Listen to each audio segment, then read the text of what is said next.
What if the Bad Batch were forced to join Darth Vader? Let's explore the depths of this scenario in the video.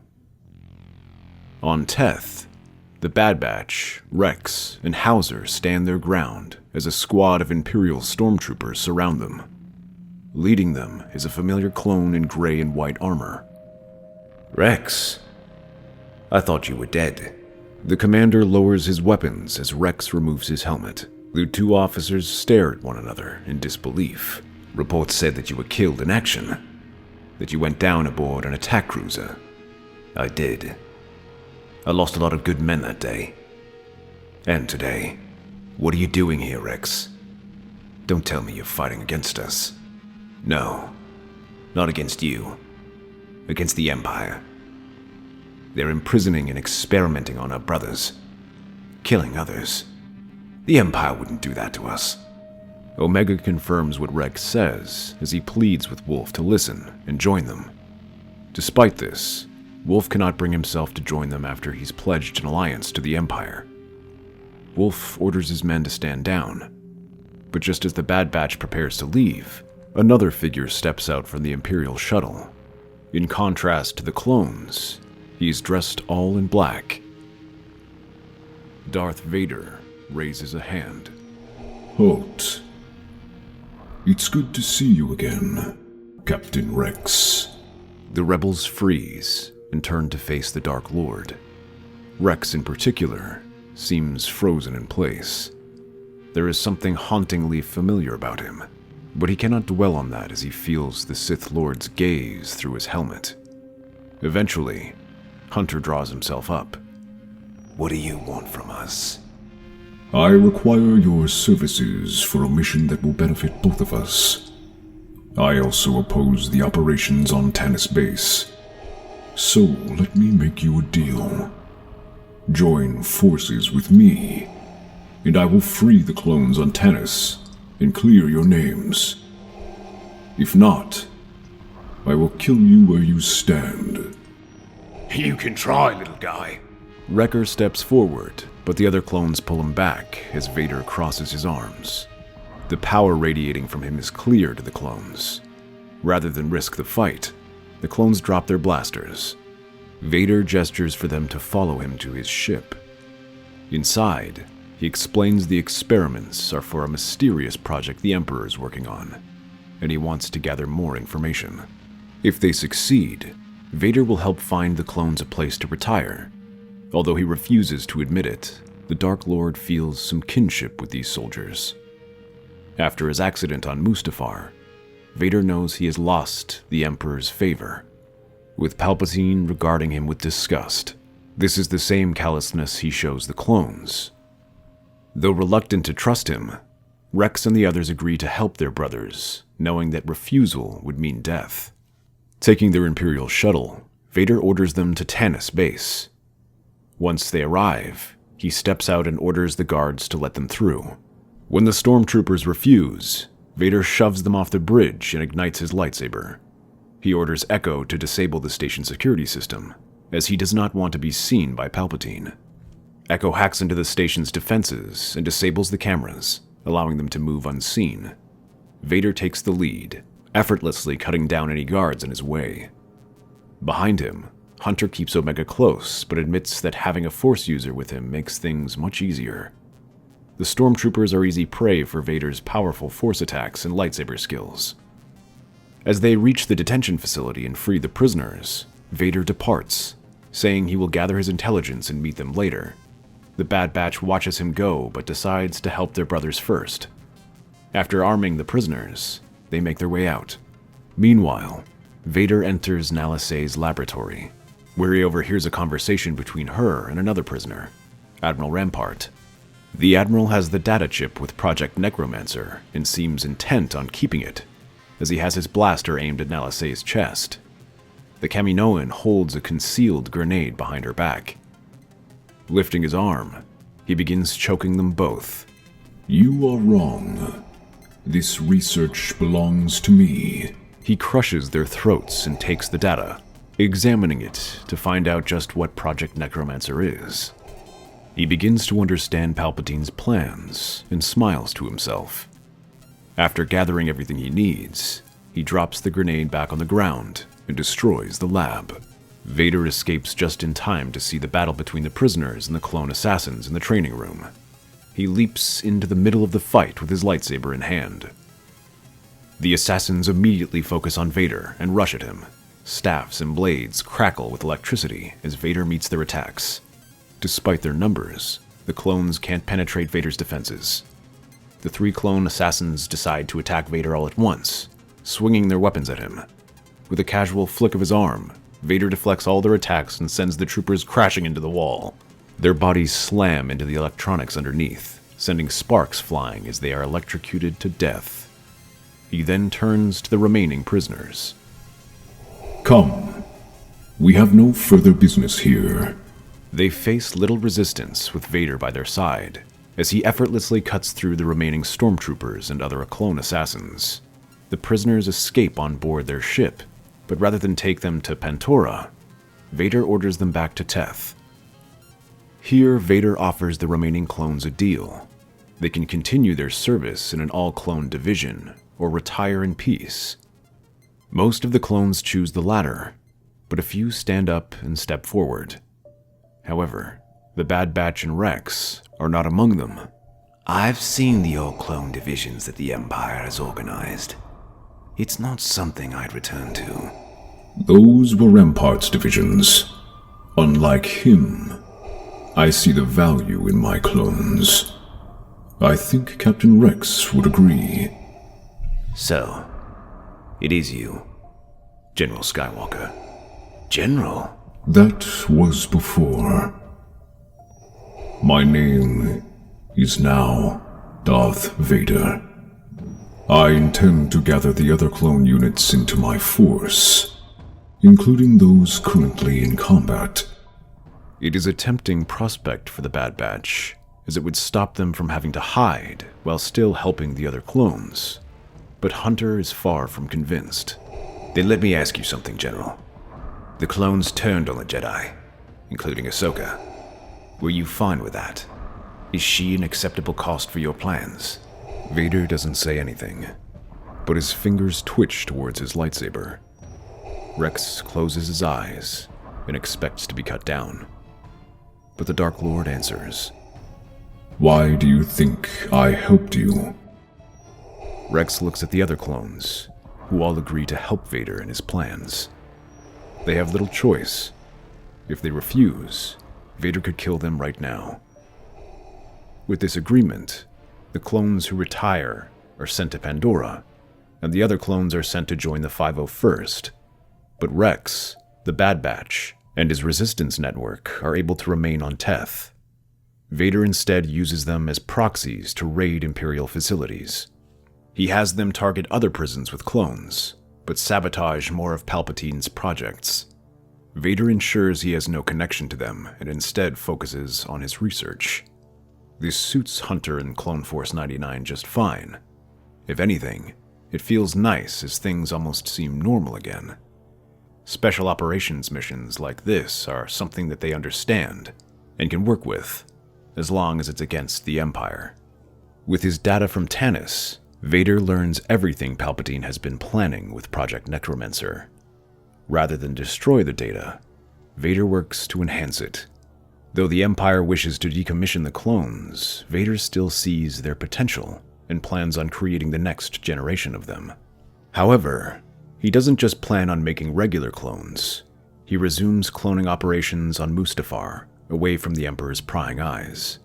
These are much smaller than those on Kamino, but just as advanced, using what intel they have on Clone Force 99, and retrieving any DNA he can from their operations, whether it's stray hairs, blood splatters, or whatever they leave behind on their missions.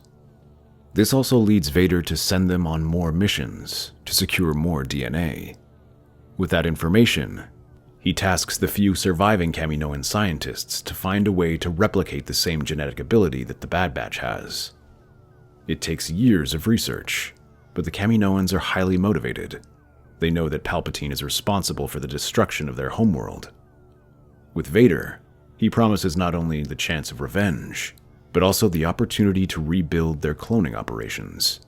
Eventually, After much research, the Kaminoans finally figure out how to replicate the genetic defects of Clone Force 99.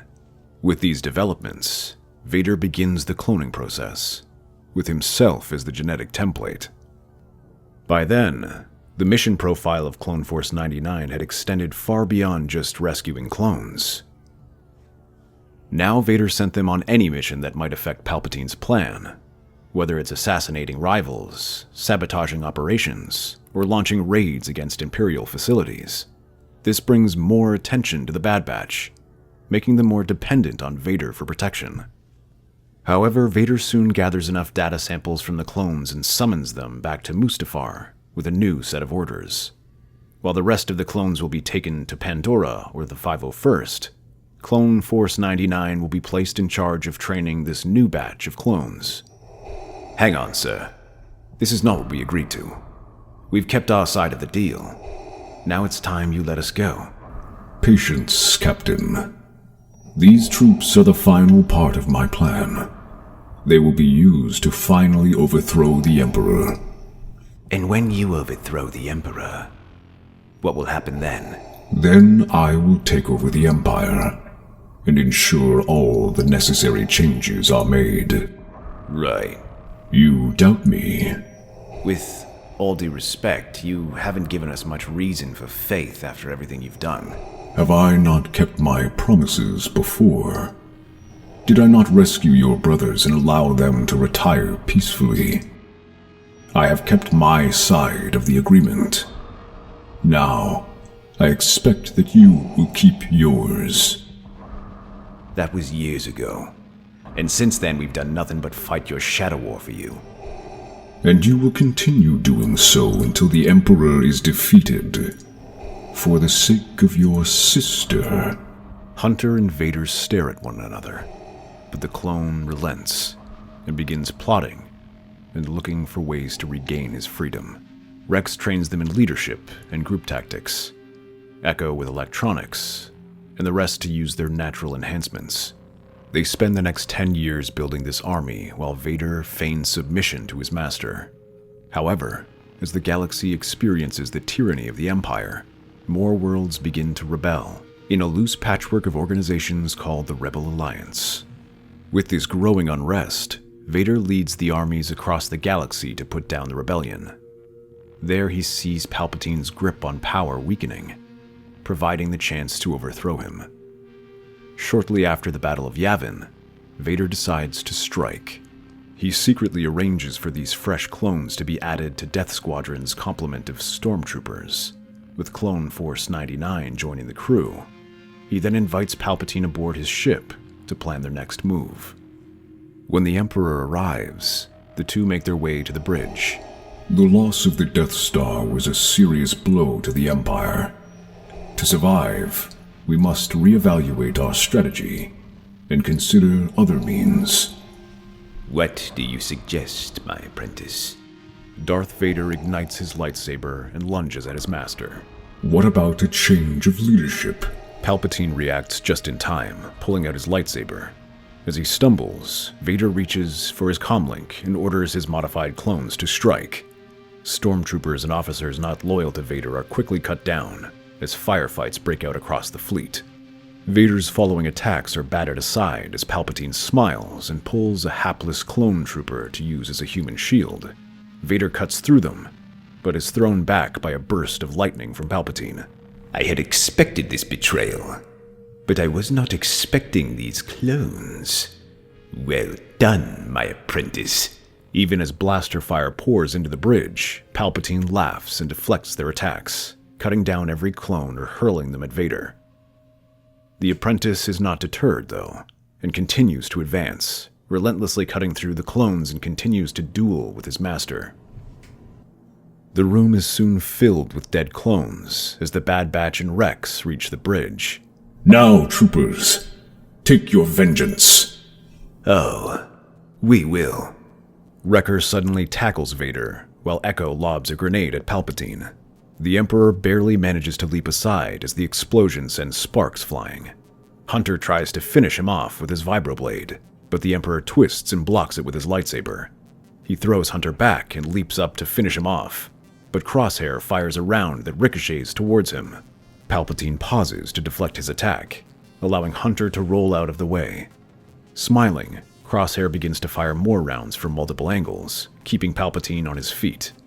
Meanwhile, Wrecker and Vader grapple while Rex joins him, rolling a dead droid popper which momentarily disables Vader's armor. The Dark Lord collapses to his knees as his life support restarts, allowing Wrecker to throw him across the room with an uppercut.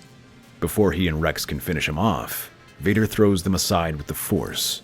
A valiant effort, my traitorous lieutenants.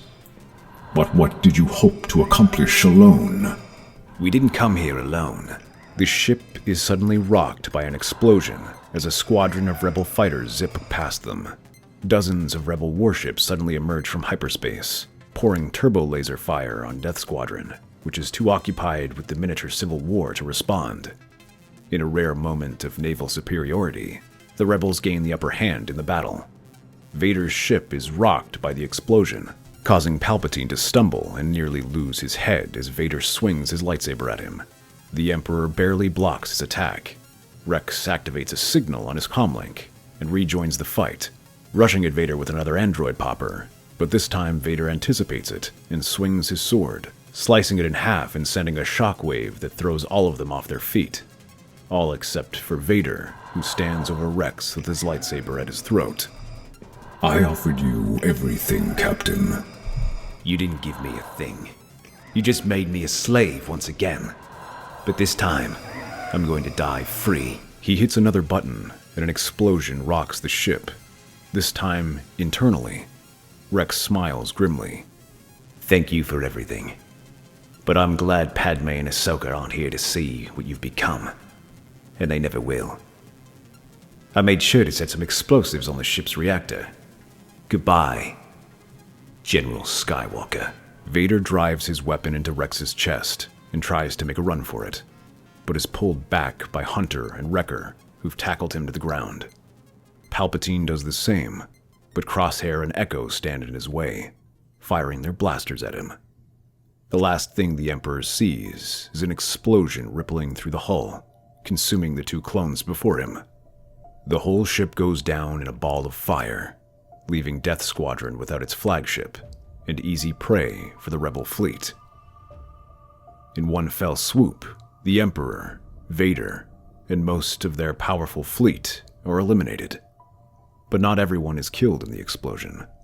From the fireball, a single escape pod manages to slip through. Inside is Omega, who Rex had signaled to escape during the fight. She has all the data they've compiled about Project Necromancer and Vader's cloning project, including the location of the cloning facilities. With that knowledge, the Rebels bomb those facilities, ensuring their secrets are buried in the fires of the volcano planet. That's our theory. The Star Wars universe is a galaxy filled with exciting stories and possibilities, and we love exploring them. If you want to accompany us on this journey to a galaxy far, far away, then please like, share, and subscribe to our channel.